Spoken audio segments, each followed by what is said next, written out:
All right, one more thing before I start reading, guys. I want to give a shout out to J.K. Rowling, the author of this book, and Scholastic, who published this book, because they have allowed everybody to read this out loud on, and to put it on YouTube and to put it on their classroom websites so that we can still be reading this book even though we're far apart. So thanks to those guys for making it possible. All right, Chapter 1, The Boy Who Lived. Mr. and Mrs. Dursley of number 4 Privet Drive were proud to say that they were perfectly normal, thank you very much. They were the last people you'd expect to be involved in anything strange or mysterious, because they just didn't hold with such nonsense. Mr. Dursley was the director of a firm called Grunnings, which made drills. He was a big beefy man with hardly any neck, although he did have a very large mustache. Mrs. Dursley was thin and blonde and had nearly twice the usual amount of neck, which came in very useful as she spent so much of her time craning over garden fences spying on the neighbors. The Dursleys had a small son called Dudley, and in their opinion there were no finer boys anywhere. The Dursleys had everything they wanted, but they also had a secret, and their greatest fear was that somebody would discover it.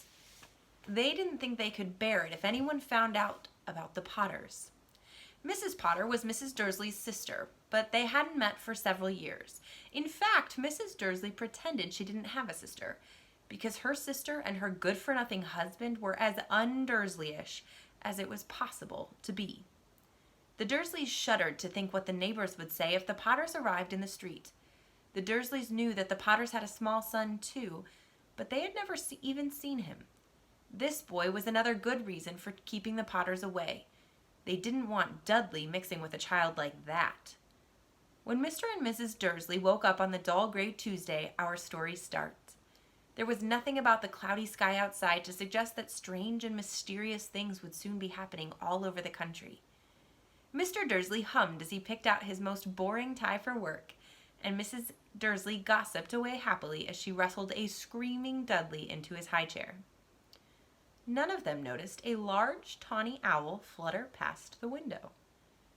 At 8:30, Mr. Dursley picked up his briefcase, pecked Mrs. Dursley on the cheek, and tried to kiss Dudley goodbye, but missed because Dudley was now having a tantrum and throwing his cereal at the walls.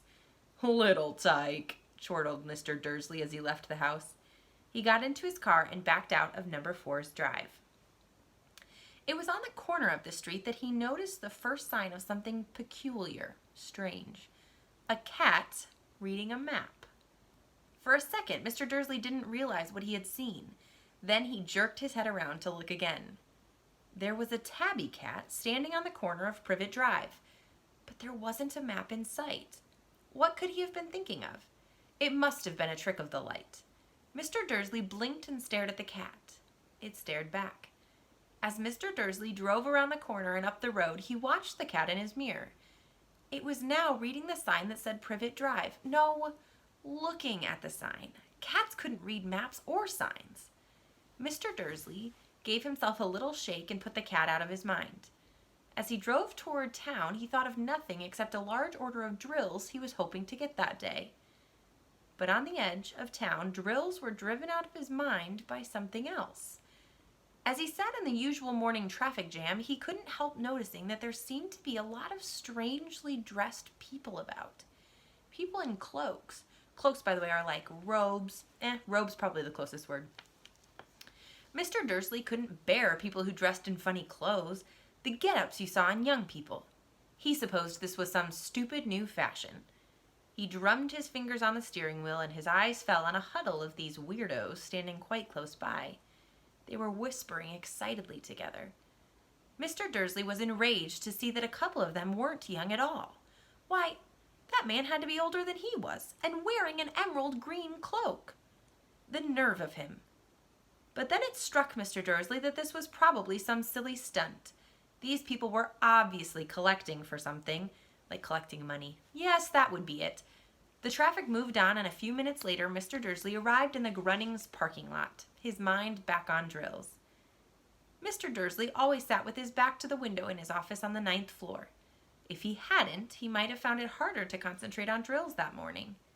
He didn't see the owls sweeping past in broad daylight, though people down in the street did.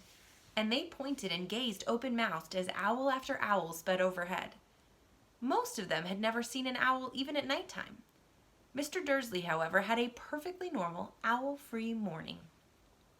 He yelled at 5 different people. He made several important telephone calls and shouted a bit more. He was in a very good mood until lunchtime, when he thought he'd stretch his legs and walk across the road to buy himself a bun from the bakery. He had forgotten all about the people in cloaks until he passed a group of them next to the baker's. He eyed them angrily as he passed. He didn't know why, but they made him uneasy. This bunch were whispering excitedly, too, and he couldn't see a single collecting tin. It was on his way back past them, clutching a large donut in a bag, that he caught a few words of what they were saying. Okay, before I read, I want to pause and go back. So what we know about Vernon Dursley, Mr. Dursley, is that he works at a drill firm. I think he sells drills is really what he does. We'll learn a little bit more about that as we go. Like the drill tool. And 2, that he does not like things that are outside of normal. He really likes his straight, normal, everyday day. He doesn't like things that are different. If there's anything else, it's that he doesn't really mind yelling at people because he did that a lot at work, right? Okay, so this is what he hears on the street. The Potters. That's right, that's what I heard. Yes, their son Harry? Mr. Dursley stopped dead. Fear flooded him. He looked back at the whisperers as if he wanted to say something to them, but thought better of it. He dashed back across the road, hurried up to his office, snapped at his secretary not to disturb him, seized his telephone, and had almost finished dialing his home number when he changed his mind. He put the receiver back down and stroked his mustache, thinking, no, he was being stupid. Potter wasn't such an unusual name. He was sure there were lots of people called Potter who had a son called Harry. Come to think of it, he wasn't even sure his nephew was called Harry. He'd never even seen the boy. It might have been Harvey or Harold. There was no point in worrying Mrs. Dursley. She always got so upset at any mention of her sister. He didn't blame her, if he'd had a sister like that. But all the same, those people in cloaks? He found it a lot harder to concentrate on drills that afternoon, and when he left the building at 5 o'clock, he was still so worried that he walked straight into someone just outside the door. Sorry, he grunted as the tiny old man stumbled and almost fell. It was a few seconds before Mr. Dursley realized that the man was wearing a violet cloak.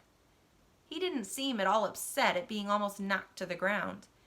On the contrary, his face split into a wide smile, and he said in a squeaky voice that made passers-by stare, "Don't be sorry, my dear sir, for nothing could upset me today. Rejoice, for you know who has gone at last. Even muggles like yourself should be celebrating this happy, happy day." And the old man hugged Mr. Dursley around the middle and walked off. Mr. Dursley stood rooted to the spot. He had been hugged by a complete stranger. He also thought he had been called a muggle, whatever that is. He was rattled. He hurried to his car and set off for home, hoping he was imagining things, which he had never hoped before because he didn't approve of imagination.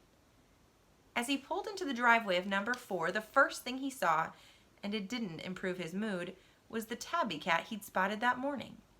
It was now sitting on his garden wall. He was sure it was the same. It had the same markings around its eyes. "Shoo!" said Mr. Dursley loudly. The cat didn't move. It just gave him a stern look. Was this normal cat behavior? Mr. Dursley wondered. Trying to pull himself together, he let himself into the house. He was still determined not to mention anything to his wife. Mrs. Dursley had had a nice normal day. She told him over dinner all about Mrs. Next Door's problems with her daughter and how Dudley had learned a new word, won't. Mr. Dursley tried to act normally. When Dudley had been put to bed, he went into the living room in time to catch the last report on the evening news. And finally, bird watchers everywhere have reported that the nation's owls have been behaving very unusually today. Although owls normally hunt at night and are hardly ever seen in daylight, there have been hundreds of sightings of these birds flying in every direction since sunrise. Experts are unable to explain why the owls have suddenly changed their sleeping pattern. The newscaster allowed himself a grin. Most mysterious. And now over to Jim McGuffin with the weather. Going to be any more showers of owls tonight, Jim? "Well, Ted," said the weatherman, "I don't know about that, but it's not only the owls that have been acting oddly today. Viewers as far apart as Kent, Yorkshire, and Dundee have been phoning in to tell me that instead of the rain I promised yesterday, they've had a downpour of shooting stars.